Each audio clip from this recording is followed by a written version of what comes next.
Jamimou Hamadi, bonjour. Bonjour à tous les Mahorais qui nous écoutent ce matin. Je suis très heureuse de vous recevoir sur ce plateau, Jamimou, parce qu'on se connaît depuis tellement longtemps et j'ai suivi votre parcours pas à pas et aujourd'hui, c'est quelque part un honneur d'avoir sur le plateau une conseillère départementale fidèle à son parti politique et très fidèle. Exactement, merci. Donc nous sommes là pour le salon de l'étudiant. Vous savez, l'étudiant, il faut toujours être aux côtés de la jeunesse. Donc nous sommes là pour mettre en valeur la jeunesse. Alors justement, ce salon de l'étudiant qui est organisé, comme vous me le rappeliez, qui avait été initié par l'équipe précédente, c'est la deuxième édition de ce salon d'étudiants organisé par vous, le conseil départemental. Ça sert à quoi? Alors le but du salon là, c'est vraiment pour sensibiliser les jeunes par rapport aux différentes filières existantes. Parce qu'on a vu que l'échec des étudiants qui vont en métropole, aujourd'hui on enregistre à peu près 10% seulement de réussite. On s'est dit que ce n'est pas forcément seulement le fait que ce soit l'éloignement, le dépaysement, mais c'est aussi parce que beaucoup se sont mal orientés. Donc c'est pour ça qu'on a fait le choix de faire le salon d'étudiants pour amener des professionnels, des associations d'étudiants, pour que les jeunes puissent découvrir des métiers, pour leur permettre de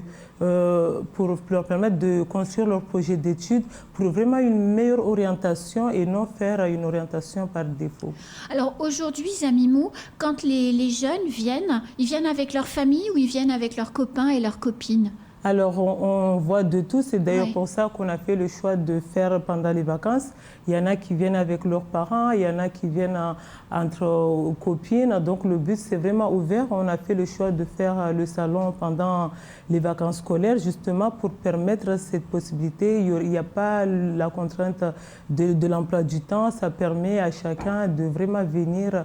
Ce sont aussi des moments conviviaux. On arrive, on partage des connaissances, les expériences des uns et des autres, qui leur permettra vraiment de mieux s'orienter. Alors, sur le salon, ils vont rencontrer qui? Ils vont parler à qui? Il y a des stands, il y a des conférences. Qu'est-ce qui est proposé à ces jeunes? Alors, il y a plusieurs stands. Il y a des professionnels de l'orientation, il y a des associations, des jeunes étudiants déjà qui partagent leur expérience. Il y a des entrepreneurs qui sont là pour leur faire comprendre le métier concerné en fonction du métier qui intéresse les jeunes. Il y a vraiment plusieurs possibilités. Il y a le CUFR de Limbeni, il y a le rectorat, il y a vraiment plusieurs mondes. Vraiment, le but, c'est vraiment de leur donner le maximum d'informations, leur permettant vraiment de bien choisir leur orientation. Et des jeunes que vous avez rencontrés qui passent sur le salon, en règle générale, et puis des parents aussi, parce que souvent les jeunes veulent des choses et les parents veulent autre chose. Ils veulent aller où? Ils veulent faire leurs études supérieures où? À Mayotte? À La Réunion? En métropole? C'est quoi le rêve d'un jeune de 18 ans qui a son bac? Alors, on trouve un peu de tout, mais en tout cas, nous, on leur fait comprendre qu'on met vraiment l'accent sur les filières d'excellence, parce que vous savez, Mayotte a besoin de médecins, Mayotte a besoin d'avocats, on a besoin d'ingénieurs. Du coup, le conseil départemental a fait le choix de financer toutes les filières, mais tout en mettant l'accent sur les filières d'excellence que je viens de citer là. Alors, ça veut dire que s'ils choisissent une formation dans une des filières d'excellence, ils auront plus d'aide? En fait, c'est ça, oui. En fait, dans toutes les filières, ils ont les bourses, mais quand on choisit les filières d'excellence, on peut aller jusqu'à 27 800 € d'aide par an. Et à cela, les personnes qui veulent faire des concours, ils peuvent, pendant la préparation, ils peuvent bénéficier jusqu'à 6 000 € par an pour la préparation à leur concours. Le but, c'est vraiment, le conseil départemental a fait le choix de vraiment regarder les métiers en tension, les métiers d'avenir, parce que vous savez, les jeunes, c'est l'avenir, la jeunesse, c'est l'avenir de demain. Donc, on fait en sorte à ce qu'on puisse combler les zones en tension. Donc, c'est vraiment pour ça qu'on met l'accent sur ces filières-là. Alors, quand un jeune part en métropole, donc il quitte Mayotte, déjà à la Roissy, quand il arrive, il a froid. C'est très difficile. Hein. Je sais ce que c'est. Oui. Ouais. Ensuite, il part, soit il reste à Paris, ou il part dans d'autres villes de province. Et puis, commence le parcours de formation. Voilà, il faut apprendre, on va à l'école, c'est pas le même niveau, on est un peu tout seul, on manque quelquefois un peu d'argent, sa famille nous manque, on pleure un peu, on a des mauvaises notes, c'est difficile tout ce parcours, mais au bout d'un moment il se passe un déclic et puis ça y est, on y arrive, on s'est fait des copains, les cours nous plaisent, on s'est créé une petite vie dans son environnement. Il y en a certains, ils n'ont pas envie de rentrer, Zamimou, après. Parce que quand on s'est créé une vie en métropole avec un réseau d'affinités, peut-être même d'activités qu'on ne connaissait pas à Mayotte, et puis qu'on voit ici l'insécurité, les problèmes économiques, etc. Est-ce que nos jeunes qui ont un diplôme ont envie de rentrer ? Alors, ça dépend de qui, parce que nous, on a été là-bas, on est tous revenus là aujourd'hui. Donc, mais il n'y avait pas autant d'insécurité. Oui, c'est vrai, mais après, Mayotte, ça reste une belle île. En fait, quand on accorde les bourses, là, il y a un contrat d'engagement entre l'étudiant et le conseil départemental. Donc, l'étudiant qui bénéficie de l'aide financière du conseil départemental s'engage à être assidu au cours, d'aller régulièrement en cours, mais il s'engage également à revenir travailler pour Mayotte, ou même si l'étudiant travaille au niveau national, mais il doit travailler pour Mayotte pendant un nombre au moins équivalent au nombre d'années où il a bénéficié des études. Parce qu'on ne peut pas, c'est quand même l'argent du département, donc le but c'est vraiment que ces jeunes-là reviennent pour le développement de Mayotte. On ne peut pas les laisser comme ça dans la nature. Et vous savez, Mayotte c'est une très belle île qui ne cherche qu'à être développée. Donc avec cette jeunesse, on a besoin que cette jeunesse retourne chez nous. Alors on va prendre un exemple très concret. J'aime bien les exemples concrets, vous le savez. Donc c'est une jeune fille, parce que c'est sympa d'être une fille, 18 ans, elle a son bac en poche, un bac avec des options scientifiques, elle a même une mention, bref, une fille parfaite. Elle part en métropole, elle suit ses études d'ingénieur, elle a son diplôme d'ingénieur, plutôt dans le BTP, plutôt en suivi de projet, donc je dirais très très en tension à Mayotte. Mais voilà, elle a trouvé, puisque son stage de fin d'études l'a conduit à ce que dans son stage de fin d'études, on l'embauche. Une situation qui peut se passer pour un jeune Mahorais comme un jeune métropolitain, un jeune Martiniquais. Pareil. Donc elle n'a pas envie de revenir parce qu'elle a un job, mais elle a eu la bourse. Donc comment ça se passe ? Elle a le temps, elle a le droit de rester 2-3 ans chez Bouygues Construction, par exemple, avant de revenir ici. Après, si un jeune qui a tout de suite un emploi, ça leur permet d'avoir tout de suite de l'expérience. Mais vous savez, à Mayotte, ici, il y a plusieurs dispositifs d'aide qui permettent, après, quand les fonctionnaires qui viennent ici, ils ont des primes, ils ont et tout. Donc tout ça, ce sont des mesures incitatives qui permettent aux gens de revenir. Mais nous, on a mis le contrat d'engagement, mais après, le but, ce n'est pas vraiment de contraindre les jeunes à ne pas avoir de l'expérience.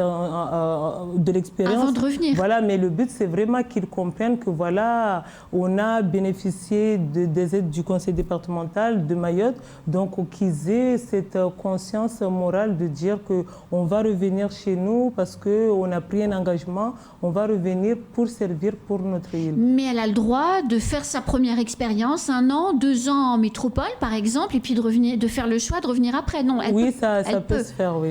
Alors, qui peut bénéficier d'une bourse aujourd'hui ? Je vous pose cette question parce qu'il y a des parents qui nous écoutent, qui sont peut-être allés au salon de l'étudiant ou qui vont y aller avec leurs enfants, mais qui ont envie de comprendre et de savoir. Est-ce que ça dépend des revenus des parents, cette bourse ? Alors, les filières d'excellence, les bourses ne sont pas plafonnées par rapport aux revenus de parents, pour les filières d'excellence. Et puis, les autres filières, c'est plafonné jusqu'à 95 000 € dans l'année. D'accord. Et puis, qui peut bénéficier de la bourse du conseil départemental ? Ce sont tous les jeunes nés à Mayotte de nationalité française et dont leurs parents ont leurs intérêts moraux à Mayotte ici ou qui ont vécu au moins de façon régulière régulière au moins 15 ans à Mayotte. Donc toutes ces personnes-là bénéficient de la bourse. Parce que vous savez, quand un jeune reçoit une bourse du conseil départemental, il y a la co-responsabilité des parents parce que c'est les jeunes souvent, maintenant on a beaucoup de jeunes qui sont encore mineurs, donc on engage quelque part la responsabilité des parents qui s'engagent derrière aussi à suivre à s'impliquer dans les études de leurs enfants, vraiment dire que voilà, on a reçu une aide du département, une aide publique, mais on fait en sorte à ce que l'enfant puisse suivre ses études, en tout cas à responsabiliser les parents. C'est pour ça qu'on implique beaucoup les parents dans l'attribution de cette bourse.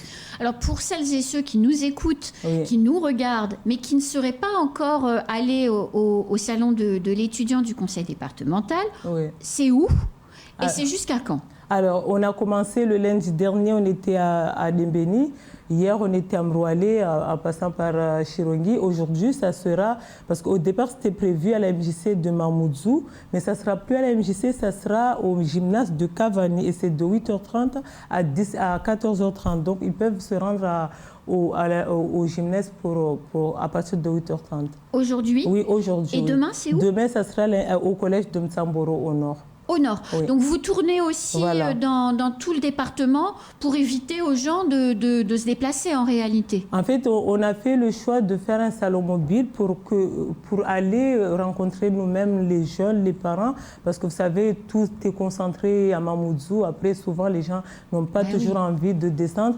Donc c'est pour ça qu'on a fait le choix d'aller vers les parents, d'aller vers eux pour leur donner l'information nécessaire. Et à Mtsamboro, ce sera où?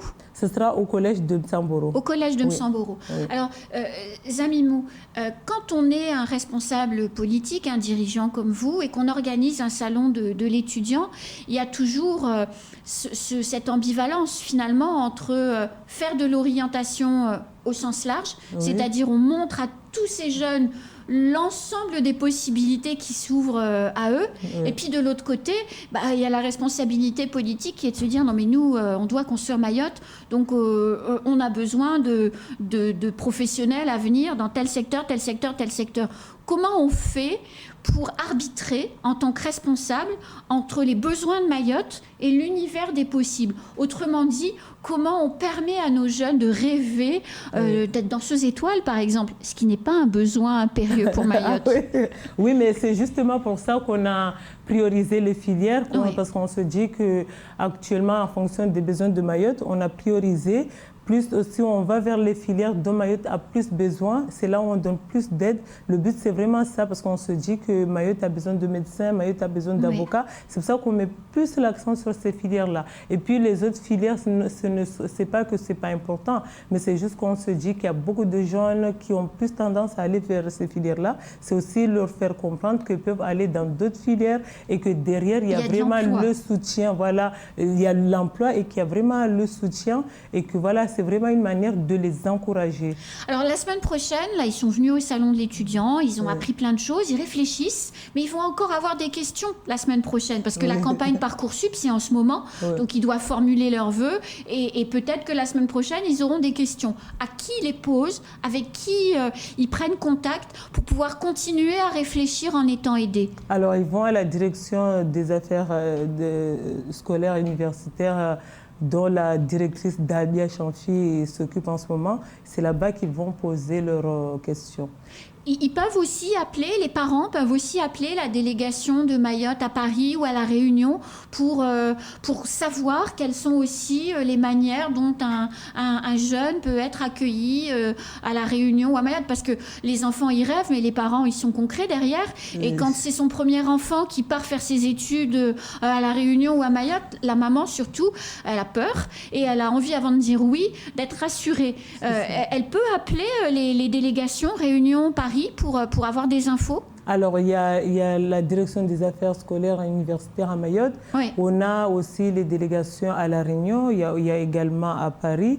Et dans toute la France métropolitaine, il y a des médiateurs, aussi des associations qui suivent ces jeunes-là. C'est pour ça justement qu'on leur demande d'aller, parce que quand ils vont là-bas, ils vont découvrir ces associations. Ça leur permet de prendre les coordonnées, de rencontrer ces personnes-là, de poser les questions, parce que ces jeunes ont plein de questions. C'est vrai que nous, on est là, on ne connaît pas toujours leurs besoins. C'est pour ça qu'on a fait ce choix d'aller vers eux. C'est surtout l'occasion pour eux d'en profiter pour poser les bonnes questions. Ils vont rencontrer la directrice, ils vont rencontrer tous ces gens-là. S'ils ont des reproches à nous faire, c'est l'occasion, parce que c'est pas fait c'est vrai qu'il peut c'est y en l'occasion, avoir voilà. aussi. Oui. Donc voilà, c'est vraiment l'occasion libre donnée à eux. C'est vraiment une possibilité. C'est pour ça qu'on les appelle à venir nombreux pour profiter, pour poser leurs questions.